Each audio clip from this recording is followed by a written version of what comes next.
Welcome to the Ask Historians podcast. Hi, I'm Tyler Alderson, your host for this edition of the Ask Historians podcast.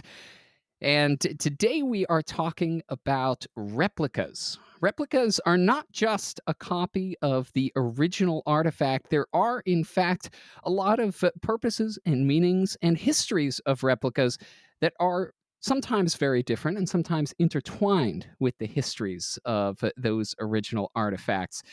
And here to talk to me about the secret and not so secret lives of those replicas, Dr. Sally Foster, Senior Lecturer in Heritage at the University of Stirling. Sally, thank you so much for coming on. My pleasure. So, first, I guess, before we get into some of the work that you've been doing, I wanted to know, how is it that you became interested in replicas? I think most people think of original objects. You've obviously found a really interesting path that I think a lot of people haven't taken. Thank you. Yes, well, I first started getting interested in replicas, a good 20 odd years ago.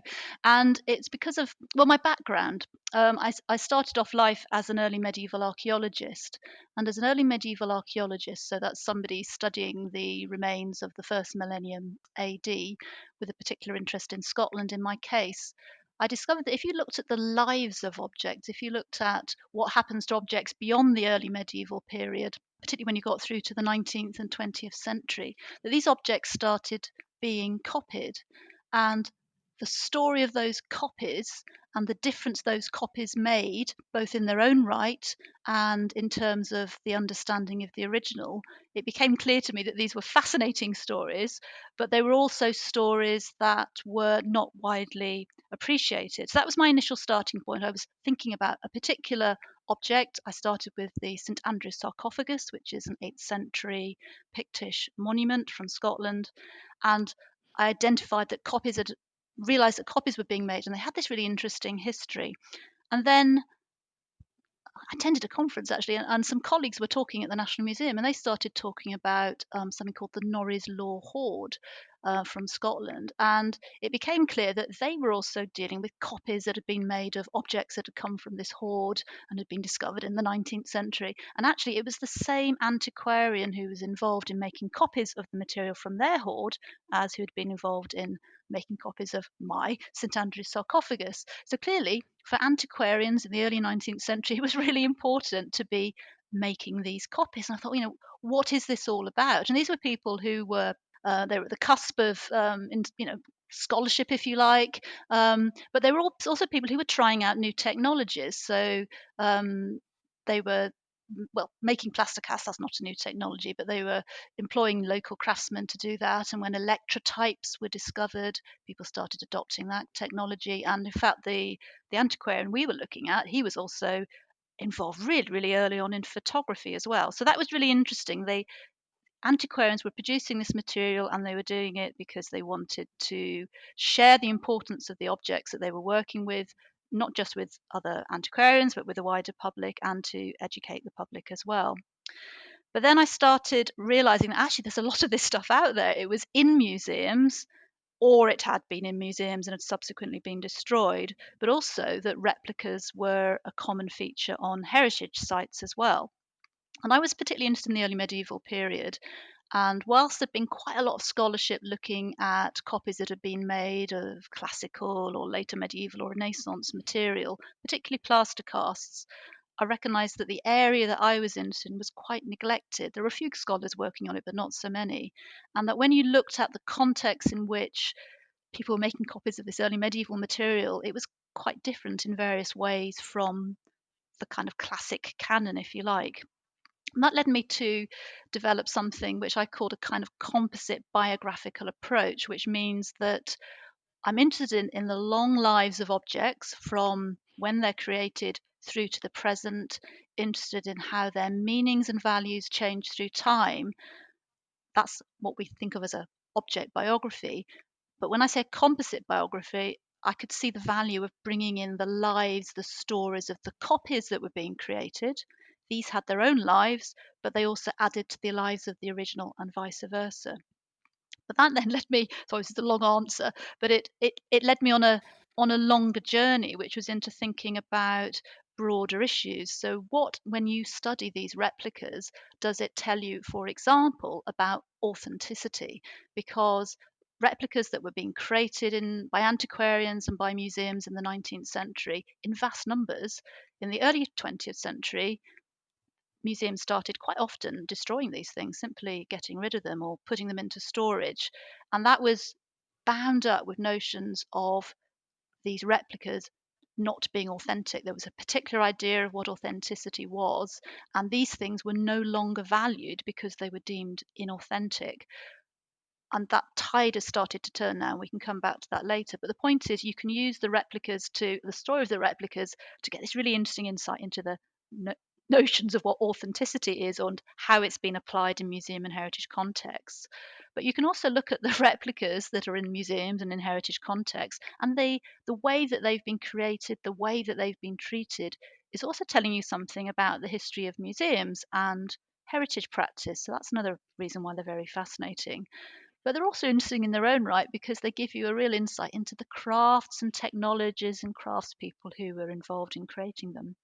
So it's, on the one hand, I'm interested in what they contribute to the lives of particular objects and the lives that they have and how those all come together.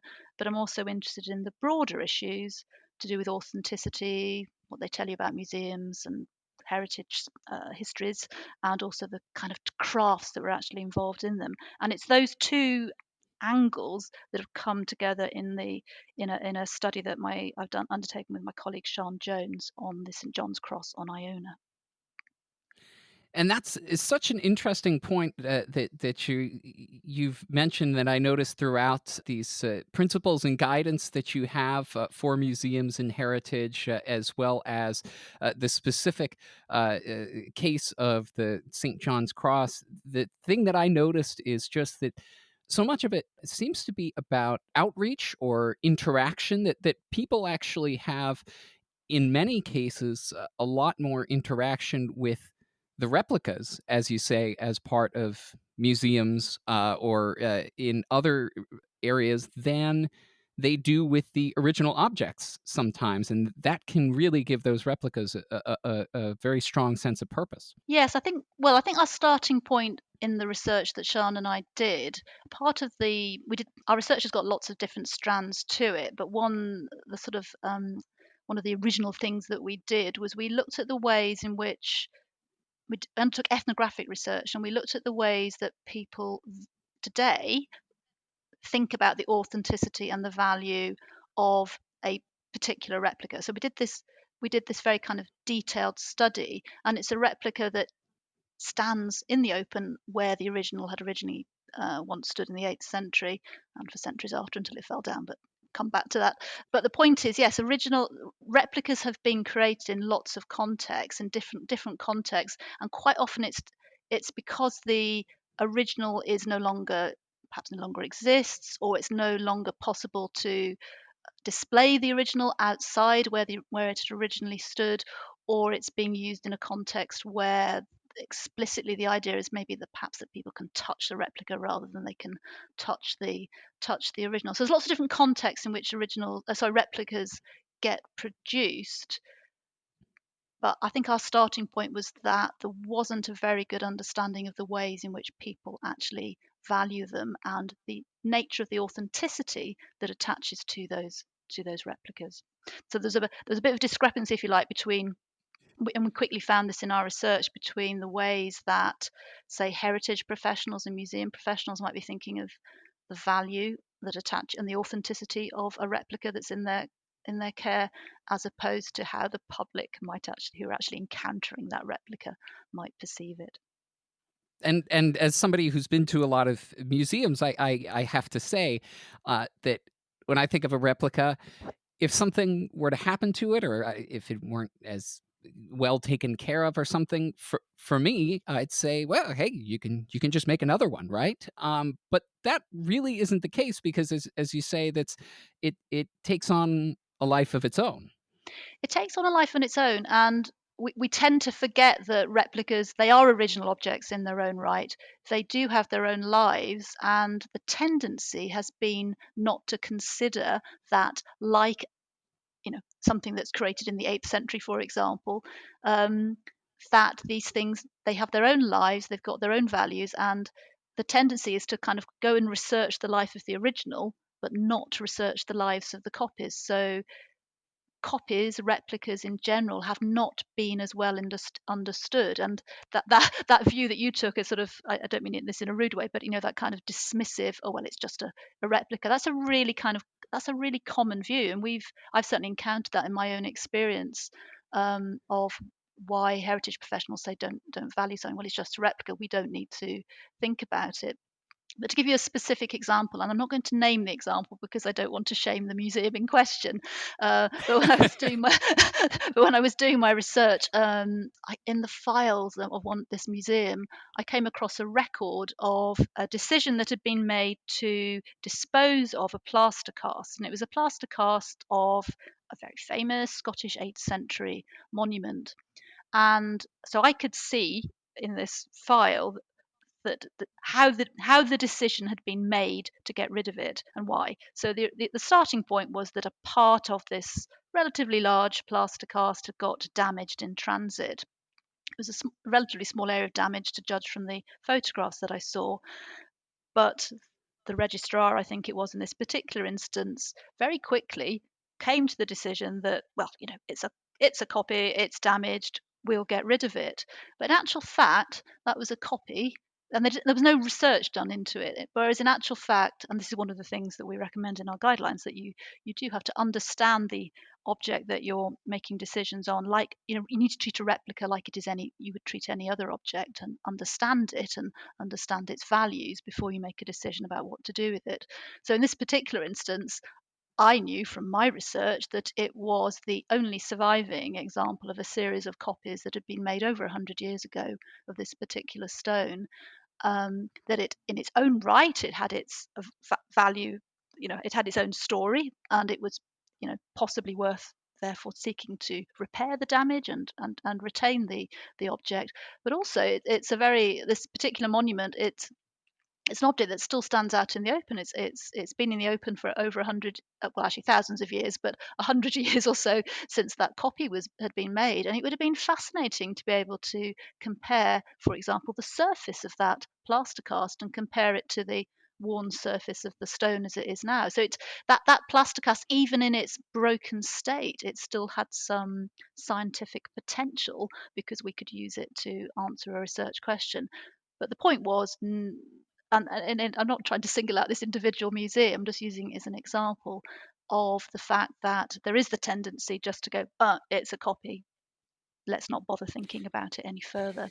Whereas, yes, it has its own life, it has its own history, and it wants to be brought into the life of the original. And before you make a decision about the future of any existing replica, you need to understand that.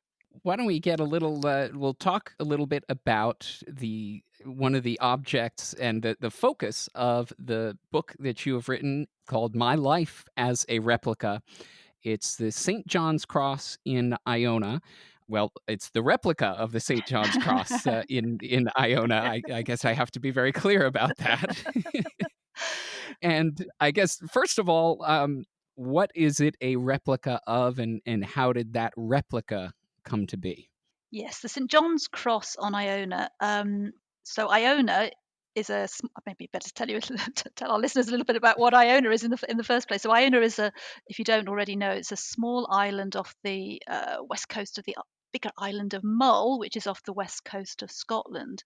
And Iona is the place, or one of the places in Scotland where Christianity first arrived. In this case, in the 6th century AD, St. Columba founded a monastery there, and that was one of the seats of learning, scholarship, early Christianity in Scotland, indeed in Western Europe, a really important place in the early medieval period. And it developed into a big monastery, and in the 8th century, that monastery started constructing a series of fantastic, what we call a high cross, so big, tall crosses. So the St John's cross, it's a copy of one of those 8th century high crosses. It's a copy of an 8th century high cross, and it's the cross that is thought to have been the very first so-called Celtic cross. So a tall cross with a circle joining all the arms of the cross.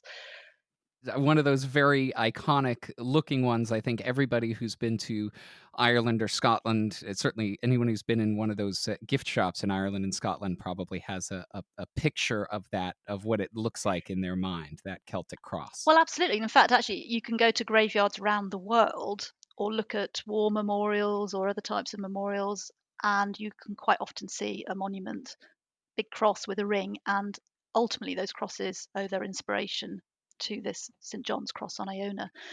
So the replica got made in 1970, and it's made out of concrete, which is quite unusual. It's got a very complicated history of production, but what's important is why it was created in the first place. It's been described as a passion project. It took years and years of hard effort on the part of a group of people to bring about the creation of this copy, and they wanted this copy to come about because the original St John cross had fallen down. It probably fell down 4 times in its life, but it fell down for the last time in 1957, and it could not be repaired. It couldn't be put back together in situ where it had stood, and where it stood was outside at the west end of the big later medieval abbey on Iona. So it was a lot. It was created because people who cared passionately about Iona and about its abbey and about its monuments at the abbey were deeply upset by the lack of this cross, and they wanted to create something to stand where the original had been. And that's what they did. To cut a very long story short, they produced this 1970 concrete replica. So this is something that has a lot of meaning in a symbolic and a very real way for the people there, because of the fact that it's now standing in the place of the original, where the original actually no longer can be. That's right. And what we did in our research was interview a lot of people, whether they were people who lived on the island or visitors or heritage professionals or members of the Iona community, which is the religious group that occupies the abbey. And we wanted to get a sense of their feeling towards this replica and towards this cross and towards this cross as a replica. And we were able to do it on Iona. Iona was a very nice place to do this study because there are other crosses, or one cross in particular called St Martin's Cross, which still stands in situ. So the original 8th century cross still stands in situ, very close to the replica. And the original St John's Cross, all those pieces, those shattered pieces from its various tumbles in history, are now, you can now visit the cross itself, but you go round the back of the abbey into the site museum, and it's on view in a little museum.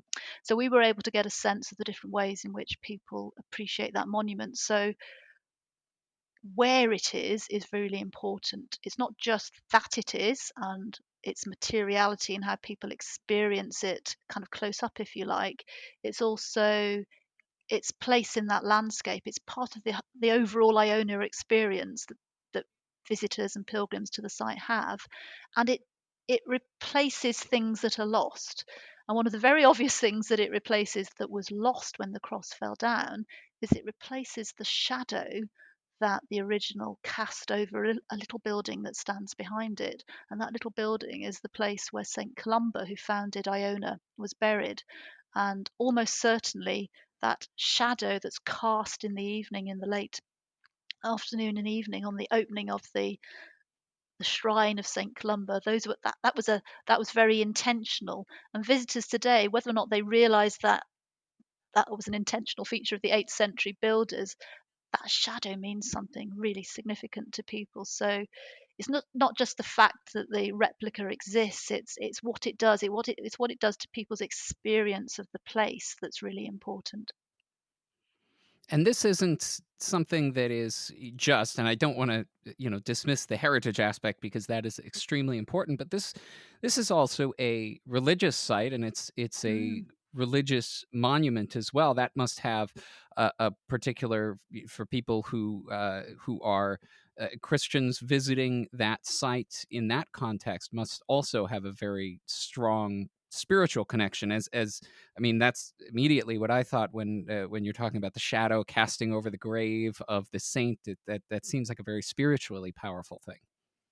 It is, yes, and actually, I shouldn't really have been surprised by this, but I was at the time we were doing the research. How many people of religious persuasion, which I'm afraid doesn't include me, but that's probably why I was surprised. But for them, it didn't matter that it was a concrete replica. You know, it was a cross, full stop.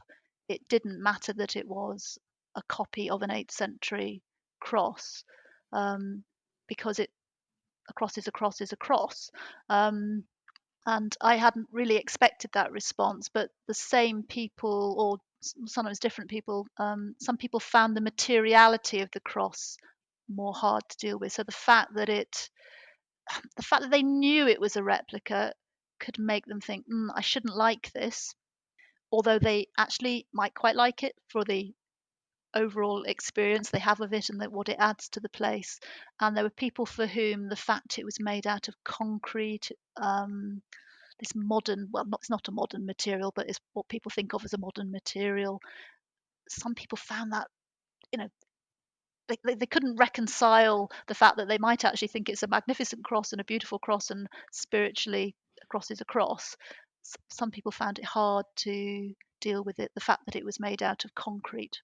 That's something that I think is very interesting about the artifacts and replicas that you have mentioned, because a lot of, most artifacts out there that have had replicas made of them, they had some purpose in their life, and maybe after standing around for hundreds upon hundreds of years also it got a symbolic purpose. But I think of something, when you say a cross is a cross, I think of, if you were to walk into a church today, would you worry about whether the cross standing at the altar was the very first cross to ever stand at that altar? Or if you were driving down the road, are you worried that the stop sign or the road signs that you see were the very first, were the original road signs on that road part? No, because whatever object is there now has a certain purpose and a certain meaning. When you talk about authenticity, that has to be a part of it. I assume that the purpose of the original is carried on in some way by that copy. Yeah. Well, I think you're sort of you're getting me back towards why we created or co-produced principles and guidance in relation to replicas, and I'll maybe say a little bit more about that in a minute. But um, the nub of the issue is that in museum and heritage context, the way that replicas have tended to be valued is in a particular way.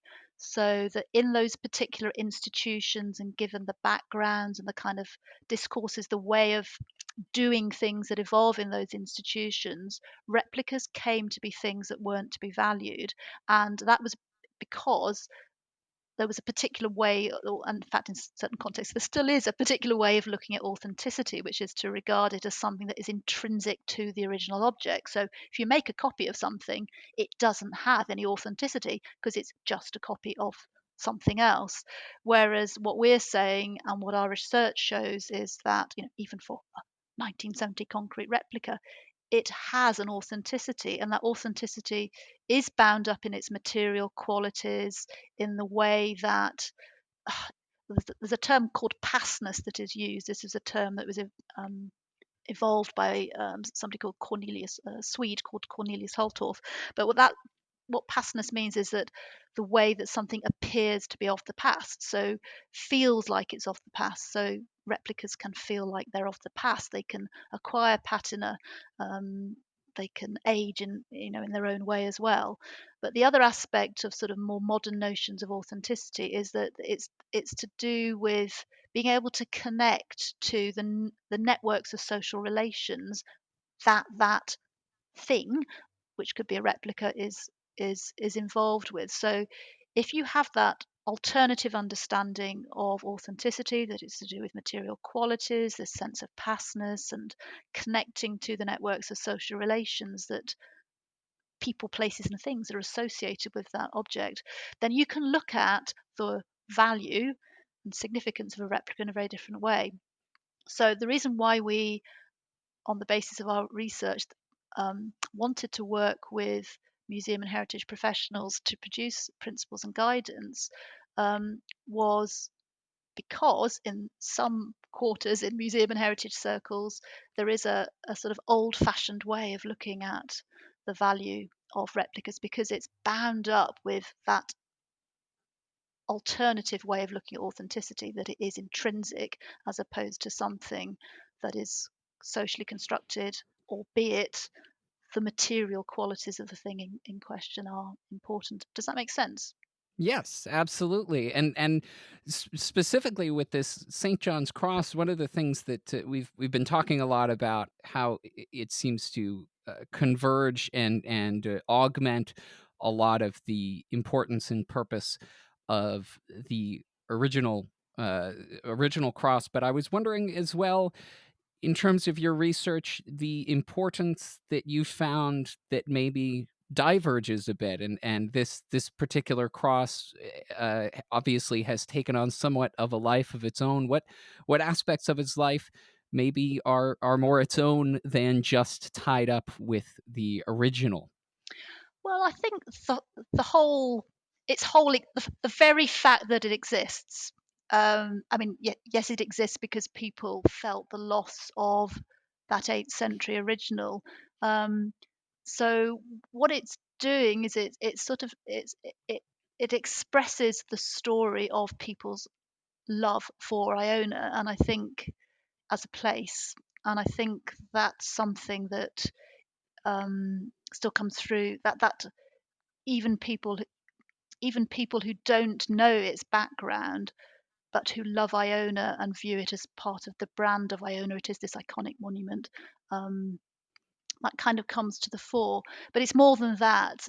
It actually, in its own right, it was a very sophisticated piece of engineering and design to create.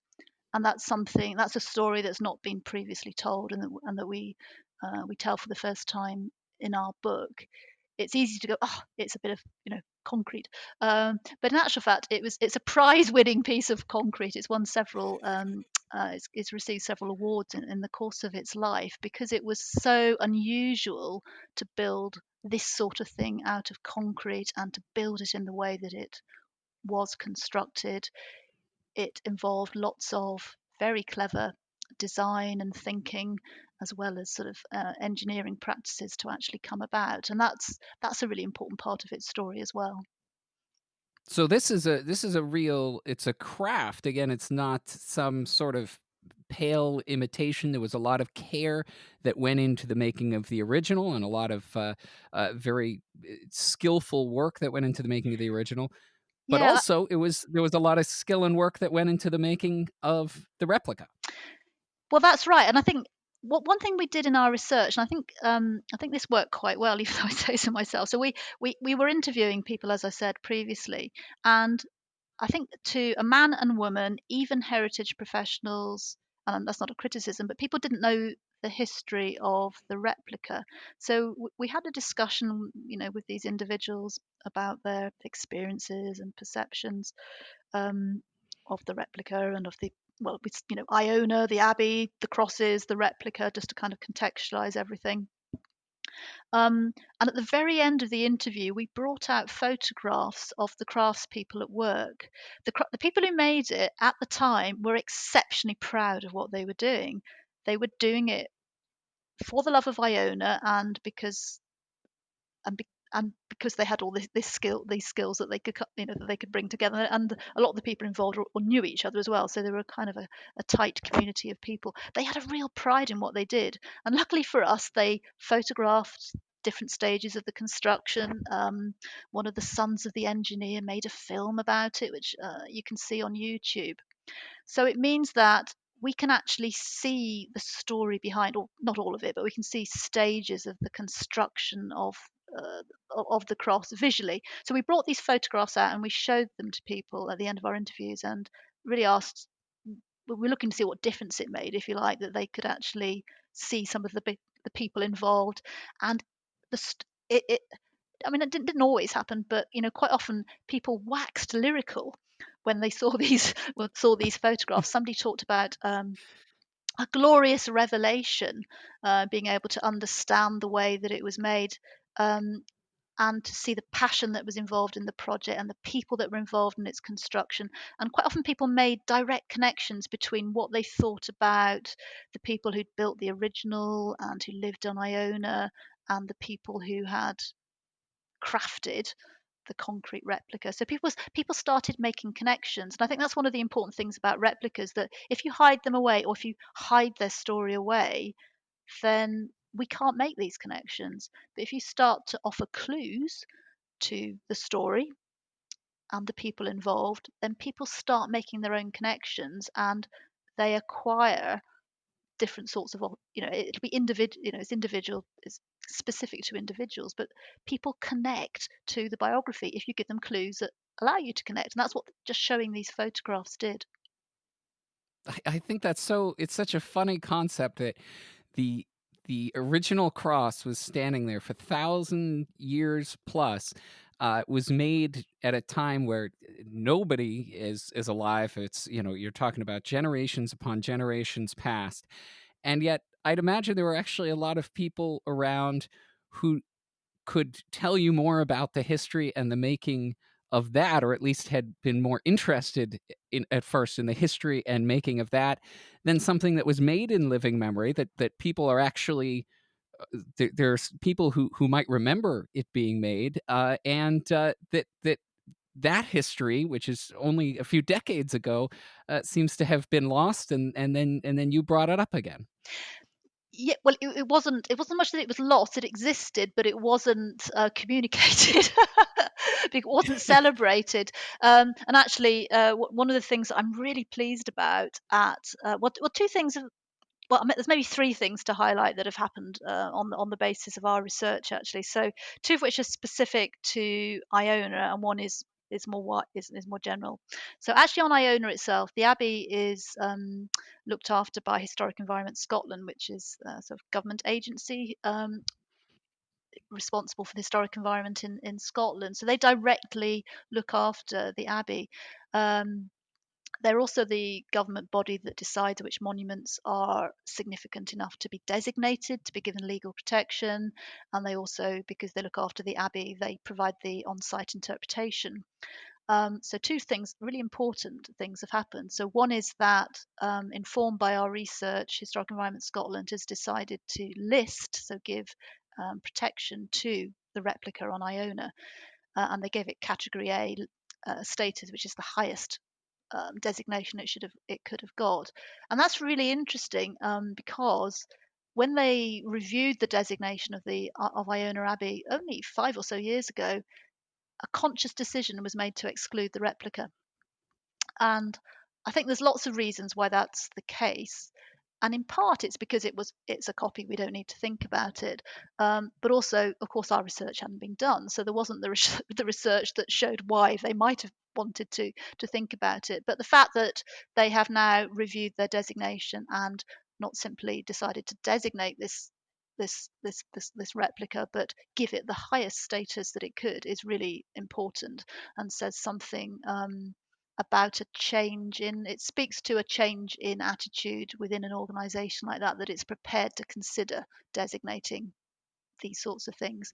But the other, and it's a really little change, is that Historic Environment Scotland's been improving their on-site interpretation, or refreshing their notice boards. They have panels around the site for visitors to read, and they were kind enough to consult me about their review, that what give me the opportunity to suggest if there were ways in which their interpretation could be updated. And at the very foot of the St John's Cross replica, there is a tiny little sign. It's tiny. It's only something like 30 words. And previously, what it said was more or less, this is a replica. Go see the original, which is round the corner in the site museum. But we've come up with a form of wording that just hints that the replica has a life of its own. And by the way, yes, of course, go and see the original, but it's a really subtle change that they're actually talking about the replica as a thing, and a thing that might have some value rather than just being a proxy. Now go and have a look at the original. And the third thing that's arisen from our research is that, well, we wanted our research to make a difference. We wanted the findings about the nature of authenticity and its implications for replicas to make an existence on the ground. And we were conscious of the fact that there were very diverse practices in museums and in heritage bodies. Museums, I think, quite often much more progressive in their thinking about the value of replicas, often because, despite the fact that a lot of them destroyed them in the early 20th century, replicas are still, sometimes replicas were the reason why museums got founded. They were founded because they were collections of replicas, but they've always been a kind of major part of their collections. And there has been a change in thinking about the value of replicas in museums, but there's no consistency, and there's no guidance available as to how to think about them. But what we wanted to do was also bring heritage thinking into play as well, and join museum thinking and heritage thinking together in a way, because it's quite disjointed. And in the heritage sector, my impression and my experience is that thinking about replicas is more traditional, tends to be a little bit more dismissive about their value. That, I think, is changing, but that, if you like, was the driver for us, my colleague Sean Jones and I, working with groups of heritage professionals and museum professionals informed by our research to develop principles and guidelines for how museums and the heritage sector might think about replicas in a different way and work with them in a different way. And I do want to talk more about that. I should say, before we shift our focus there a bit, that I want to give another plug to the book that you have written with Sean Jones called My Life as a Replica, about the St. John's Cross in Iona. It's definitely a very interesting story, and it's something that people can check out for themselves in that book. And as we move on to the other publication, you've been very busy, apparently, with putting together all this great material. This Principles and Guidance for Museums and Heritage, and it's really interesting when you go through it. You talk about the inherent worth and the and then going through with a lot of very detailed guidance. First off, I guess I wanted to know how this has been being received. Have you had many chats with people in museums around about this? Thank you. That's a nice question. Well, I think I'd actually start and say, at the stage that we were producing it, what was very nice was that heritage and museum professionals saw a value in producing this and wanting to work with us to do this. And so it was a very, very enjoyable experience to get to the point where we've been able to produce and share this. So we've created a website, www.replicas.stir.ac.uk, and the guidance is available on that website, where it can be downloaded as a leaflet. And we've had really super feedback actually so far. So what we found is that it seems to have hit a nerve, but in a very nice way. So there's a sense that it's timely, it's guidance that's needed now, because of course people are still creating replicas, people are still looking after replicas. And so, for example, the Collections Trust has asked, not asked, but they've put our guidance available as a resource on their website. So this is a resource that museums refer to regularly for guidance. It's we've seen it being taken up in discussions that people are having. So authenticity, the nature of authenticity and the value of replicas, it's quite a live subject at the moment, and people have been keen to discuss and reflect on the guidance that we've produced, and we've been receiving positive feedback in relation to that. And what's lovely is it's opening up doors, because we came in producing our the principles and guidance. We came at it from a particular perspective. I mean, I told you about my background at the very beginning and why I'd got interested in replicas. I'm an archaeologist. I take a particular, that's my background. I don't know everything about replicas, and they're used in lots of different contexts. So we found that people who are working in other areas to do with replicas have got in touch and said, "Oh, that's interesting, and have you thought about X, Y, or Z?" So it's started a conversation with lots of other people, some of which has appeared on social media. We've also had people saying, "Oh, this is really handy. I can see that I'm going to use this with my in teaching my students, for example," because one of the things that we promote, well, it's addressing notions of authenticity, contemporary notions of authenticity, and how you apply that in practice. It's thinking about how you think about object biographies, what I referred to earlier as the kind of composite biographical approach, where you link the lives of um, originals and replicas. So if you like, it's a model that people can use in their teaching in that regard, and it's also framework. We offer a framework for how you start thinking about something in a different way, why you might do that. So it's theoretically informed, but we hope it's accessible, and it gives people guidance on how you try and think about doing something in a different way. But that doing something in a different way, it's about not just individual institutions doing things in a different way. For example, making sure that they properly record, have a knowledge of what replicas they've got and treat them in the same way as they would other objects, and accession them, for example, make sure they've got a proper record of them. But because replicas and originals, they don't tend to be in the same place by their very nature, they have these sort of extended relations. We think of replicas, as we describe them, as being extended objects with these composite biographies. So you can't, if you're thinking about the value of thinking about replicas is, and their originals, is it makes you think about linkages between things, about the relationships between things. So if we're to bring replicas into the bigger picture, lots of different bodies want to talk to each other and find ways of doing that, because the original's in one place and the copies are in lots of other places, and the stories that are involved in the creation of those replicas involve lots of other people as well. So we're trying to invite a kind of joined up approach and new ways of thinking, but offer a sort of a framework for doing so and very practical guidance for doing so. And the feedback so far has been very positive.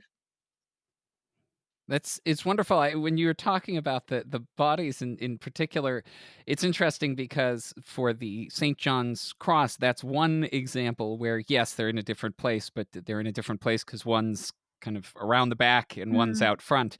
On the website that you have with the principles and guidance, something very different. There are, I believe, replicas of what look like Egyptian sculptures that obviously those would be potentially thousands of miles away from the original. And so unlike the St. John's Cross, you cannot go around the back and see the original. And that has then creates a different relationship between the person viewing the replica and the replica itself. Yeah, but even in the case of, you're right, and absolutely, but even in the case of the St. John's Cross, and we looked at this in our research, when you move something to a museum, so whether you put a copy in a museum or whether you put the original in a museum, the way that people perceive that object changes. The way that it's experienced is very different. So it isn't just a distance thing; it's a context thing. When there's a I'm overgeneralizing, but there's a tendency, if you're looking at a carved stone, for example, if the St. John's Cross, when people go and see that in the museum, they quite often conceive of it as a work of art. Whereas if they see the replica outside, it's a monument, and it's a monument that's doing something in a particular landscape context. So there's very different ways of looking and appreciating things that take place as well, and that all wants to be woven into the story as well. But it's the stories behind the creation of all these things and why they were circulated, how they were created, who created them, why they were circulated, the difference their circulation made, that I think's really fascinating. And of course, there are kind of maybe two big developments in the production of replicas that we haven't spoken about, but we need to acknowledge, which is, of course, we now live in a digital age, and a lot of replicas are now being produced digitally using digital technology, or they only exist in a digital form. And our research hasn't. Lots of other people are working on that area, so we haven't focused on that. But we've tried to produce. We've done research that's complementary, and our guidance principles and guidance are complementary to some guidance that already exists in relation to digital copies. But there's also a big ethical issue that still exists. So whatever technology you're using to create replicas, there's lots of ethical issues that attach to them, and we need to be aware that the replicas that already exist, they may not have been produced in a way that would now meet today's ethical standards, if you like. But in the context of decolonization, where around the world there's this big debate about whether objects should be repatriated, for example, the whole question of whether copies are produced and who has the copies and what significance attaches to those copies it's a really live topic. So I'm just going to say that's why one of the sections of our guidance is to do with creation of new replicas, and then the other parts of our guidance relate to understanding and researching the replicas, understanding the value and significance of the replicas, what needs to be done to kind of secure the future of replicas, but then what also might be done to enhance engagement and enjoyment of replicas. You stole some of my questions that I was Sorry. going to ask right out of my mouth, because I did want to ask you, first of all, going back to the concept of the replicas in the digital space. You had mentioned early on, talking about the fact that a lot of these replicas that we're talking about were made in the 19th century, either before photography or before it had become as hugely mainstream as it is now. And replicas were one of the only ways in which you could actually reproduce to show somebody, hey, this is what this looks like. How has that first photography, now, as you say, you can create digital models, you can now do augmented reality and the 3D virtual reality fields. How has that changed our view of replicas and of some of the issues that you've talked about? So yeah, it's quite difficult to answer. I mean, I think the production of replicas, the context in which they're produced has always been really diverse, and so whoever wanted to make them has drawn on different technologies to make them.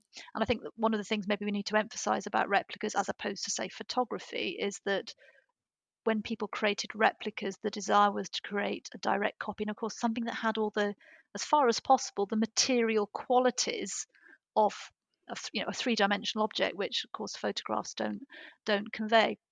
But I think replicas their production's always been at the cusp of technology.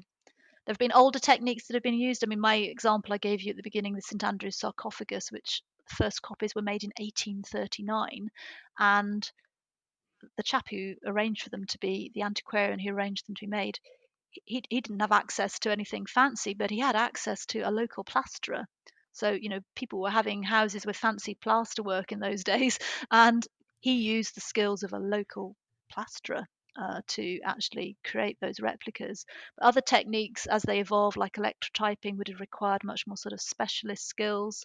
And now, of course, we have digital. So people have always capitalized on the latest technology to make these replicas, but the objective is quite often it is to do with experiencing the thing in its material form. That leads into a question that you were also talking about, the ethical issues And talking about replicas in particular, I was wondering, when we're talking about objects that have some issues with how they were procured and potentially have some conflict over where those objects can be. Is there a role for replicas in helping to kind of smooth that over, in a sense of maybe returning the object to the original object, to a more local space, but it's still allowing people to experience that object in the museums around? Does that help alleviate any of those issues at all? Or it seems like, as you said, that we might be opening up new cans of worms when we're talking about how those replicas were made. Well, I think there is the can of worms, which is who has the replica and who has the original. And those are always decisions that are going to be phenomenally complicated and are going to be made on a case by case basis. But I think the difference that, and if our principles and guidance are adopted, I think what we show is the ways in which, if you're creating a replica now, the ways in which you do it, so the ways in which you might co-produce a replica with the communities involved, or the ways in which you might document the story of what you're doing and why you're doing it, you can create a very positive narrative around the creation of a replica, and the replica in its own right acquires a worth, which then it's never a substitute for the original, but it's a way of creating something else that is of worth and is part of the bigger story of the original and all its copies. So I think there's things that can be done for the now that enable the worth of replicas that have been created to be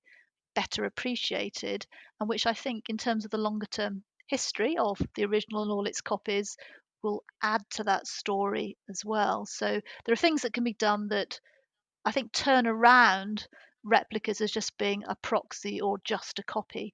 And it's one thing my research hasn't been specifically about digital. And as I say, there is guidance that has been produced by, so I'm just holding it in my hands here so I can get the title correct. It's called REACH, the Reproduction of Art and Cultural Heritage, and it was produced by the Victoria and Albert Museum in partnership with the Perry Foundation.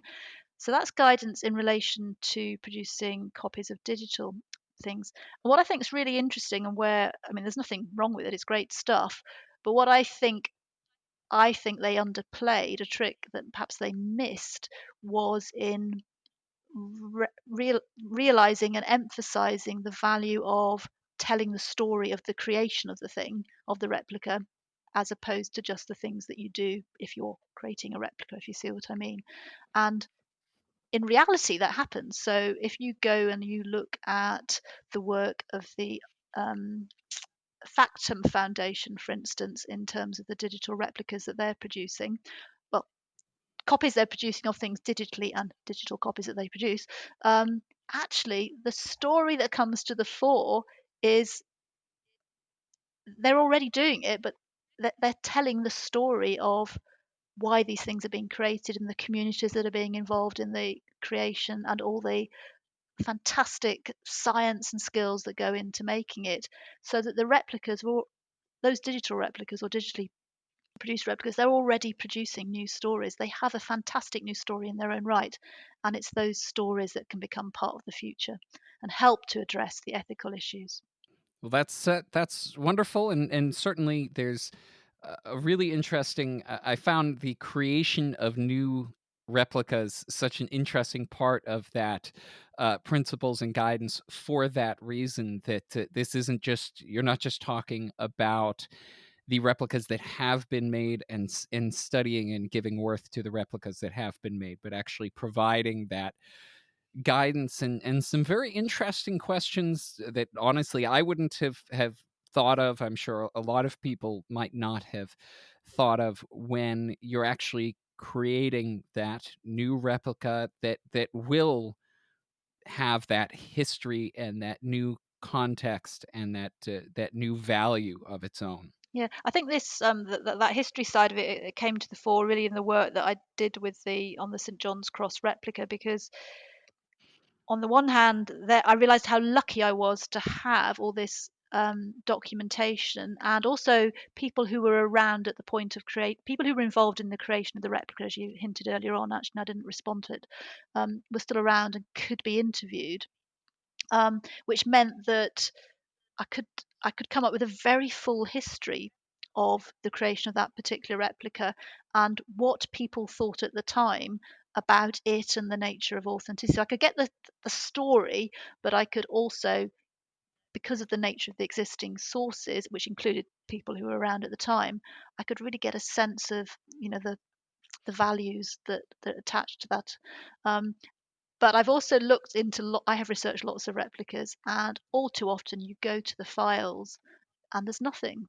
The story's not there. You can't really you can't work out what the people involved were thinking, whether that's the craftsmen who were involved, the conservators. It's quite often just a process that's recorded rather than on a series of bold decisions, rather than getting a sense of the thinking behind it and the people behind it and seeing the people. All too often you do not see the craftspeople recorded, for instance. Where are the people behind the stories of the production of these things?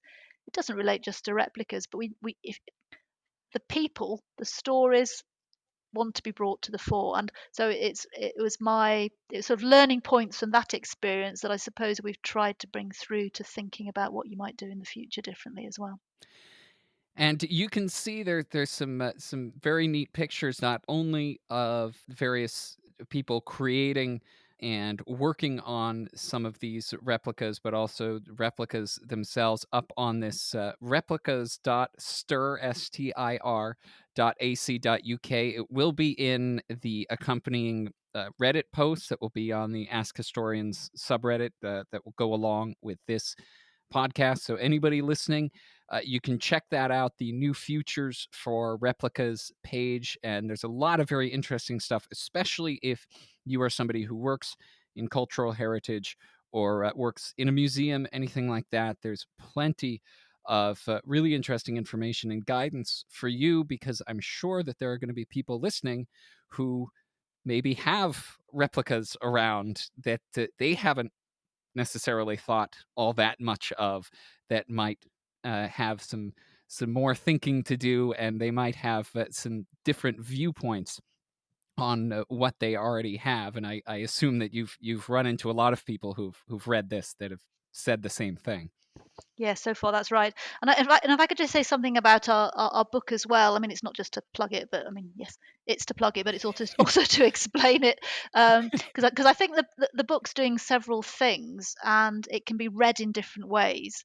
And I think it's maybe worth emphasizing that it's a story of it's a composite biography. It tells the life of an original and its copies, that's of the St John's Cross and its copies, with a particular focus on the 1970 concrete replica. So it's an object biography, it's a composite biography, and there's lots of kind of primary research that's gone into discovering different angles of that story. And we've illustrated it. We've got lots of illustrations in the book that really kind of, I think, bring that story to life, because it was really important to me that we did that. So we've got lots of antiquarian images, new artwork, old photographs, new photographs, things that try to convey in some way the authenticity, if you like, the experience of the monument and its replica. And these are monuments and replicas that have been scanned. So you can also go to a site called Sketchfab, and you can look at a 3D model of the original, and you can look at a 3D model of the replica as well. But the other thing that the book does is it is an exploration of authenticity as well. So it is looking at the nature of authenticity and how that has changed through time. So what the implications are of an alternative way thinking about of alternative thinking of authenticity as we apply it to this particular monument, because we did this ethnographic research which looked at the contemporary value and authenticity of the monument. So it's a study of authenticity and alternative ways of looking at things, but it's also the life of the St John's Cross, the 8th century St John's Cross, this first Celtic high cross, and its copies kind of brought to life. So it's something that would interest, I think, people who are interested in the story of Iona, people who are interested in approaches to object biographies, and people who are interested in authenticity as well. Absolutely. And we will have, again, up on that accompanying Reddit post, up on the Ask Historians subreddit, you will be able to find where you can find the book. It's called My Life as a Replica, which is by Sally Foster and Sean Jones, about the St. John's Cross in Iona. We will throw up a link to that Replicas page for anybody who's interested in the new Futures for Replicas page. And also you can check out I'll throw up a link to that Sketchfab 3D model as well. And we were just talking about digital and the digital space. There's certainly a lot of very interesting avenues in that 3D model online. So Sally Foster, thank you so much for coming on and talking about replicas, and I think hopefully giving a lot of people some new perspectives on the idea of authenticity when it comes to replicas. Thank you, Tyler. That's Dr. Sally Foster. She's a senior lecturer in heritage at the University of Stirling. And I am Tyler Alderson. You've been listening to the Ask Historians podcast. You've been listening to the Ask Historians podcast. Please support us at patreon.com/askhistorians. Find more history like this by following us on Twitter and Facebook, and by visiting us at askhistorians.reddit.com and ask hundreds of historians and enthusiasts anything you want to know about history.